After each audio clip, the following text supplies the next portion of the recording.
Do you know what I want to talk about? What do you want to talk about? How difficult it is to find good help today. That's insanity. Right? And so I did a podcast about this Sure. a couple of days ago. I actually went off talking about how difficult it is to find somebody to help you in business. Like, I'm looking for possibly 2-3 positions right now at the company. I can't get one solid resume. And then when I do get a solid resume, they come over. Well, I have a process, right? Okay. My process is I review the resume, then I answer them back by email and I ask them some questions. This is my way of checking email etiquette, right? If you're going to be my personal assistant and you're going to be writing emails on my behalf, I kind of might want to make sure that you know how to write an email. And grammar maybe important? Yeah, grammar, you know, a little bit. Language, you know. Gotcha. I can't get one solid answer. Like maybe out of 50 resumes, I got one solid response to each question. Other people are like, yes to everything below. I have 15 years experience. So what? Like, answer the questions. By the way, not all my questions are yes or no answers. Right? Some of them require explanation. Some of them require a gauge, a scale. Like, one of the questions, for instance, is, do you know Microsoft Word, Excel, and PowerPoint? That's a yes or no question. But the next question is, on a scale of 1 to 10, 10 being the best, what do you believe your skill level is in those programs? That's not a yes or no question. No. So you can't just tell me yes to everything below. You get no answer back from me. So is it safe to say that if they're on page 11 or 12 of the contract and they just kind of blew past that, they may make a mistake? Yeah, it's possible, right? And then it's like people are too lazy. They want a new job. They want to look for a job. They're too freaking lazy to get the right information out there. I don't understand it. You know, I feel your pain because I'm looking for the personal assistant, and then I'm dumbfounded. Somebody wants to put their best foot forward, I would think, in a job interview, right? So yeah. we see all these tremendous numbers in the job market, unemployment's going down, things are great, and then I have people showing up with resumes rolled up in a thing like they just beat their dog with it before they showed up at the interview, yeah. Hair not brushed, black wash jeans, and I'm sitting here saying to myself, man, when I was ever on a job hunt, oh man, I dressed to impress.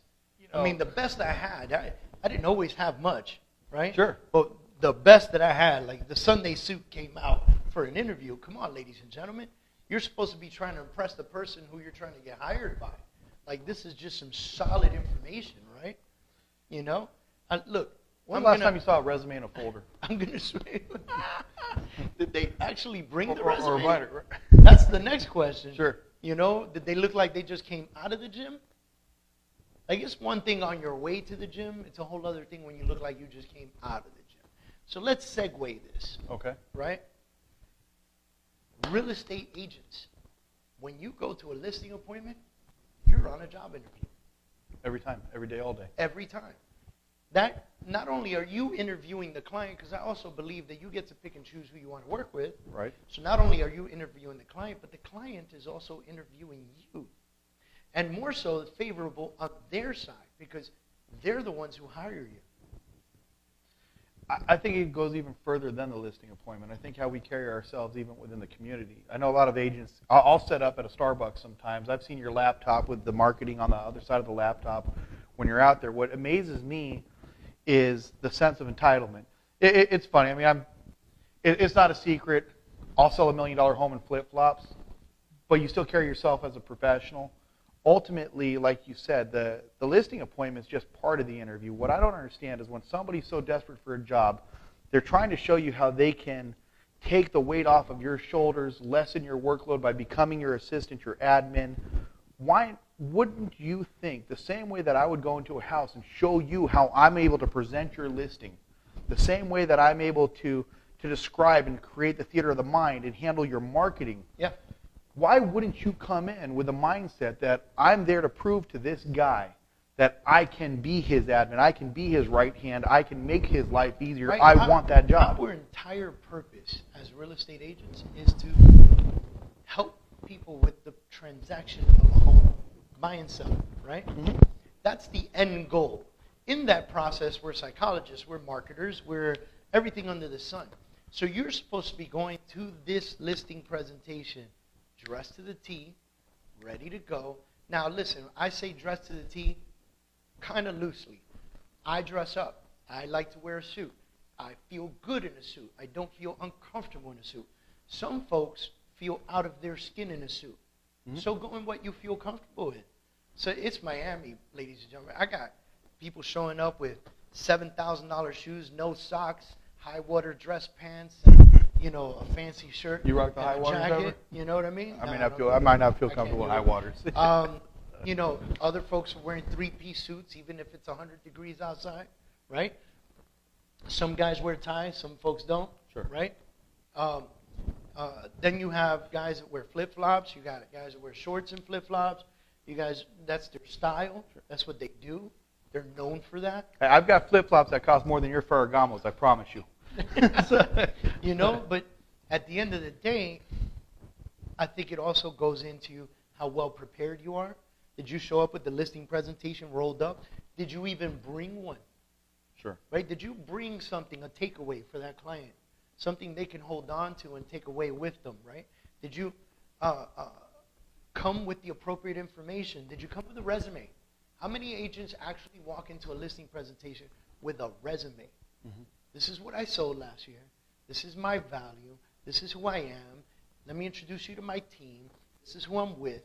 That is a real estate resume. You could be brand new, never sold a thing in your life. But you got you can have a resume to back you up. Right. If we're here and we have a brand new agent, Inman, Real Deal, the Coconut Grove, you put all that on all the awards, it's still a resume. Because that's Take who advantage. you decided to be in business with. Right. Right? That's who you decided. You don't go work for Coca-Cola as an executive and say, I sell soda. No. Right? No. You just don't. So when you choose the right company and you feel good about the company that you work with, then you should be comfortable in your own skin. You should present that at your listing presentation. Right? Sure, and this is regardless of brokers. There's a lot of great brokers and brokerages out there. We run across them all the time. That the reality is even how you're presenting yourself to work with that agent on the other side. When a buyer's agent is bringing me a buyer, I want to know who am I going to be married to for the next 30 to 60 days in a transaction. Yeah.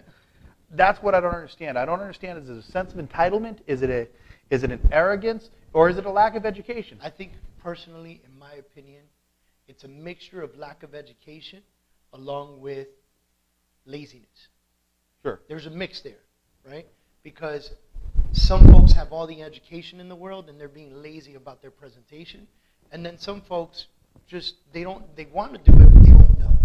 So there's a mixture going on there. So let's finish off this video with quick tips on how to really present at a listing presentation.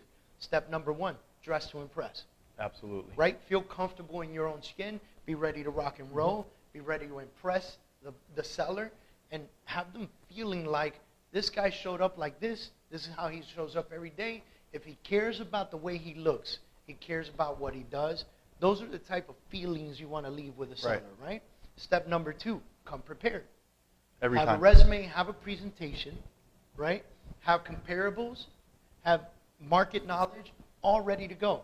Know what schools are close by, know what grocery stores are close by, know what sells the neighborhood and what could possibly sell that house. Well, hey, how about just going around the neighborhood and actually making appointments to preview the properties in the neighborhood that are already listed for sale, so you know what your client's competition is going to be like should they choose to hire you? Yep. That's going the extra mile, but should be part of your routine, right? And if you feel uncomfortable calling those agents and say, I'd like to do a preview, I've had agents call me before and just tell me about the house. Hey, listen, do you mind if I ask you about the house? I'm preparing comparables. Is that cool? I've called pending listings and saying, hey, listen, I'm preparing comparables for a house. Are you late enough in the process of the pending contract where you could tell me the price that you're selling for? You know? And some agents are more than happy. Others are like, listen, we're still in the inspection period. You know, I can't really divulge that information. But for now, that's step number 2. You come prepared. Right? Every time. Okay. Step number 3, be on time. Oh, God. Right? Be on time. I know it sounds crazy, but when a seller says to you that they want you there by 12:30 or you make an appointment You set the time. You set 12:30. Don't show up late. Show up on time. And for a few reasons. Number one, it's just bad etiquette to show up late, right? If you're not 15 minutes early, you're late, okay? The reason number two is that the seller's already going to see you showing up late. You already failed. It doesn't matter what happened on the road. It doesn't matter if there was a car accident. It doesn't none of that matters. There is too much technology in the market today to let you know what time you need to leave your office to get to that house on time, right? And number three, if you show up late, you're going to be flustered because you're already late. So you're going to walk in the house out of breath, flustered, sweating, fumbling for your stuff. No, man, get there with enough time. Park at the end of the block. Pull out the information that you've prepared, which was step number two. Review the information. And then when it's time, you pull up in the yard like you're the coolest mofo on the block. Right? Every time. You know, you pull up 12:15, you're rolling in, knocking on the door. Now, I like to be 15 minutes early for a couple reasons. One, shows that I'm punctual. Two, I like to show up when the other guy before me is still there. Nice. Right? Well, we talk about it all the time, though. How many times do you see somebody driving like a bat out of hell, jumping on curbs, running red lights to go punch a time clock at a McDonald's? But they won't show up to the office or a listing appointment on time. You can make as much money as that person at McDonald's makes in a year on one deal, and you're not going to show up at that listing appointment on time? You're not going to show that dedication? In some markets, less than one deal. Yeah. At a discounted rate. Right. You know? It blows my mind how many people are late and stuff like that. Example, Monday I had 4 appointments, 1 showed up. None of them postponed or told me something happened or whatever. None of them. So it goes to show, do you think that I'm going to allow them to call me again or interview ever for a job at this company? Never. They're blacklisted forever. Forever. And you know what happens? People talk about that, right? If you get blacklisted by a seller and that seller's well endowed in his neighborhood, chances are the neighborhood's going to find out about you. You're just destroying yourself. Especially in an association. Associations, forget about it, right? Now, step number 4, always, always, always ask for the business. That's the biggest part of a listing presentation. It's one thing to go and present what you can do and present what your marketing plan is and present what your business plan for this particular house and this sale is and present who you are and present your ability. And then at the end to just walk out and say, okay, let me know. No.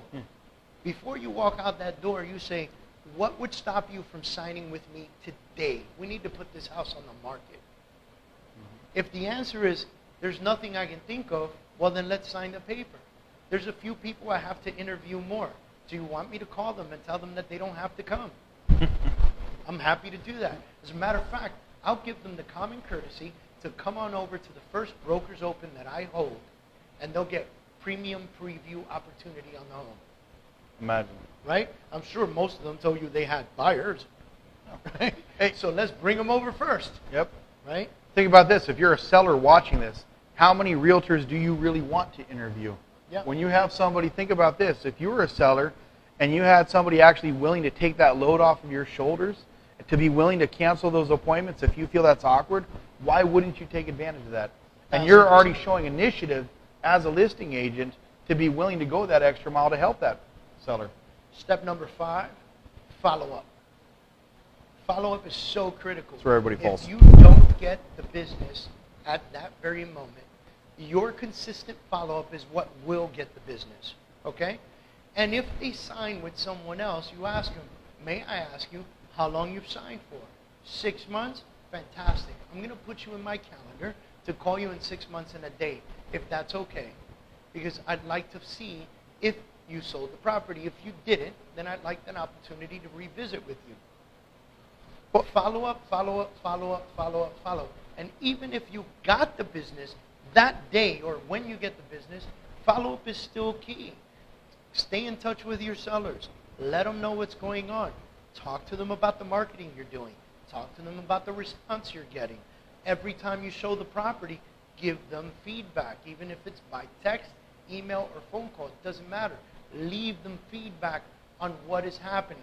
Because the day comes that you feel like you need to lower the price in order to sell the house, they have all this abundance of information that you've been providing to them the entire time, and it doesn't come to them as one blow and one surprise the day that you say, we need to drop the price by 5%, 10%, Sure. 20%, whatever it is that you're going to drop the price. You know?